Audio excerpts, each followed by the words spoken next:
Sa ibang balita, pinag-aaralang mabuti ng Department of National Defense ang pagbibigay ng access sa ating mga base militar sa U.S. Forces. Ayon kay Defense Secretary Volker Gasmin, makakatulong ito upang maprotektahan ang ating bansa mula sa mga bansang nagtatangka manong pumasok sa ating teritoryo.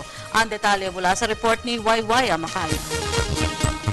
Mandato ng Department of National Defense na protektahan ang ating bansa at ang buong sambayanan. Kaya naman masusing pag-aaralan ng ahensya ang pagbibigay ng access sa mga base militar ng AFP sa mga bansang kaalyado natin, katulad ng Amerika at Japan.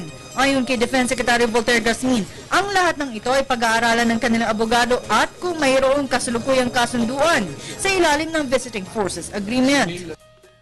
Right now, pinag-uusapan pa ng ating mga abogado kung paano isusulat yun, ilalagyan ng language. Ngayon.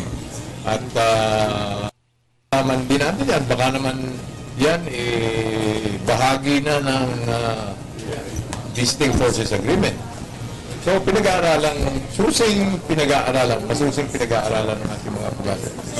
Depende nga sa kanya, kung it is a treaty or it is an agreement beyond the Visiting Forces Agreement, dadaan sa Kongreso. Pero kung walang nakasaad sa VFA ang kasunduan ay tiyak na dadaan sa ating mga mambabatas. Dagdag ng kalihim, ang layunin ng pagbibigay access sa mga kaalyadong bansa ay upang tumaas ang military presence sa bansa. Anya, importante ito sa ating bansa. Dahil kung wala ang tulong mula sa ating counterpart ay patuloy tayong makakaranas ng pangapi mula sa ibang bansa. Kagaya ng nangyayari ngayon sa West Philippine Sea na kung saan patuloy ang panghihimasok ng China sa ating teritoryo. At this point in time, hindi natin kayang tumayong mag-isa. Kinakailangan natin ng kakampi. No?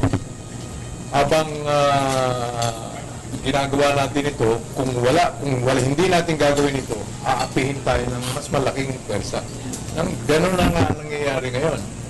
No? Nandiyan na yung China. Inupuan nila yung ating lugar. Anong gagawin natin? Hindi naman natin pwedeng sumurin.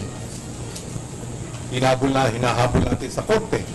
But in spite of that, nandoon pa rin sila. Ayaw sila umalis. So, ano ang gagawin natin? Antayin na lang natin na pumasok na sila sa doorstep natin.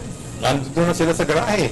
Sa ngayon ay 2 lugar pa lang ang balak ng ahensyang gamitin o bigyang access ang military bases. Ito ay ang Subic Bay Metropolitan Authority sa Zambales at ang Lumbia Airport sa Cagayan de Oro. Ngunit kailangan munang humingi ng pahintulot ang departamento sa kaap ukol rito.